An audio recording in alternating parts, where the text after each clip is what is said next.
Representative Cafero. Thank you so much, Mr. Speaker. I want to thank the Speaker and all my colleagues, legislative leaders, for us being able to be here to make this presentation. That being said, I don't think there's a person here that wishes we did not have to be here for the reason that we are here.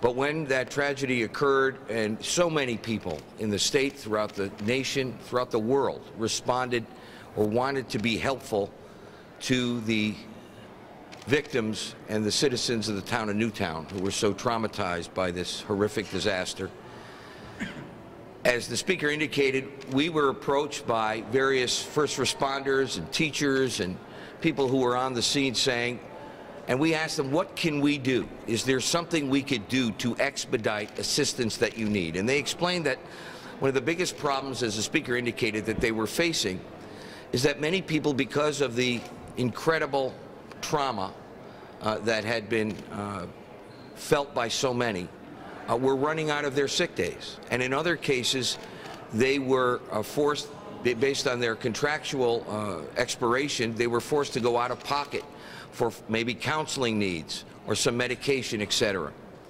And we felt if we could get together and put our heads together and put our legal staff together and appeal to the corporate community and the people of the state of Connecticut, maybe we could do a little something. And that's why we're here, the Sandy Hook Fund. The purpose is to provide financial assistance for unpaid missed work and out-of-pocket medical expenses for workers who experience mental health issues as a result of their presence at or response to the crisis at Sandy Hook Elementary School. As the Speaker indicated, those who are eligible are individuals whose duties required their presence at the school on December 14th or 15th, and that also, that affected area, if you will, includes the firehouse that was used that day.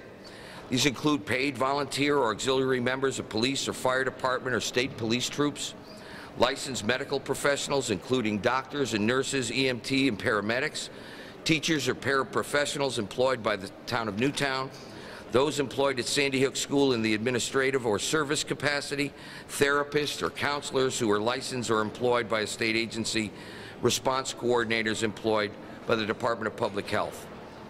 The individuals listed above also who were scheduled to be at the school but were absent at the time of the crisis. As you can imagine, there were many teachers and other professionals who were due in that day, but for illness or other reasons were not there. And they are suffering trauma with regard to the idea of some of their colleagues' experience that day. We want to recognize the people who are making this fund possible.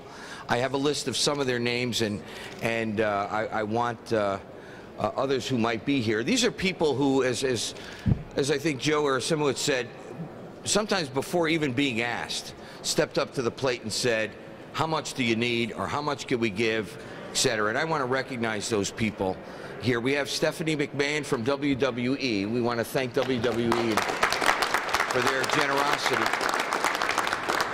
John Emra, representing AT&T, thank you for your generosity. Kevin Hennessy from Dominion Resources, thank you for your generosity. Marguerite Copel from Covidian, thank you for your generosity.